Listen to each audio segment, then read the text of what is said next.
Mario in Tucson, Arizona. Hi. How are you? I'm good. So I was wondering, I don't really have a lot of Christian friends. I mean, well, fundamentalists, and I suppose, or apologists that kind of like run my ideas past contradictions I find within the Bible. And so I was wondering if you could possibly play like devil's advocate in this situation. Angel's advocate? So one verse in particular, Matthew 12:31 says, and so I tell you, every kind of sin and slander can be forgiven, but blasphemy against the Spirit will not be forgiven. And so this is like the only unforgivable sin, which I find ridiculous, but doesn't. I just want to know what your thoughts were on that. Maybe if you could give an apologist statement and maybe explain where born-again Christians think that they can find salvation. I don't have a strong opinion on that. Do either of you guys? Yeah, I wouldn't know how to answer the second question. I mean, the issue about blasphemy is that under Jewish law at the time, blasphemy just meant uttering the actual name of God in a non-reverent way.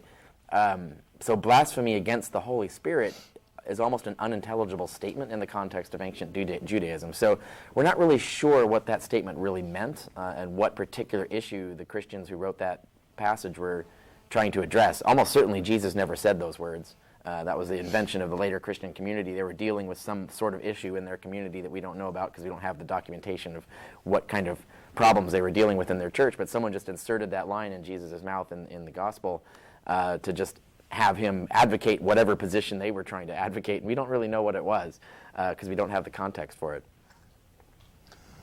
Yeah, I mean, the only thing I'd say to this and questions like this in general is that there is no the Christian answer because good point, yeah. With 33,000 different branches of Christianity and a lot of other religions in the world, ultimately all this stuff is at best loosely based on this book that was assembled over a few centuries.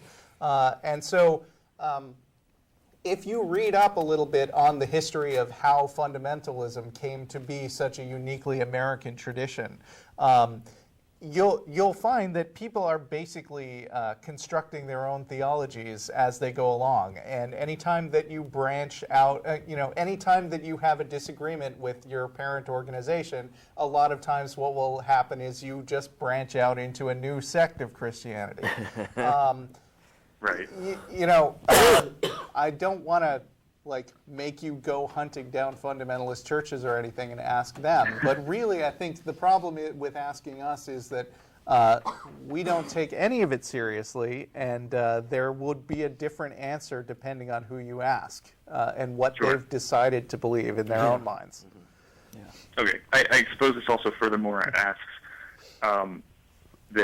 supposes that God is not all-powerful because he cannot forgive unconditionally, whereas as people can. So if someone hits my dog and gets away with it, driving, I could come to forgive that person without them ever needing to ask for it. And so this then supposes that I can do more than God, right?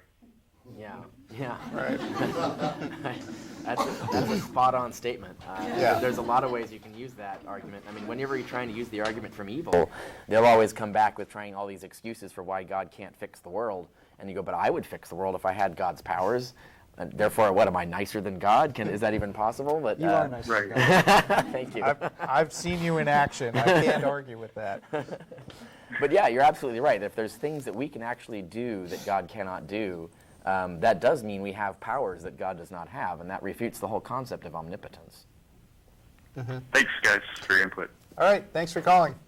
Yeah. Bye.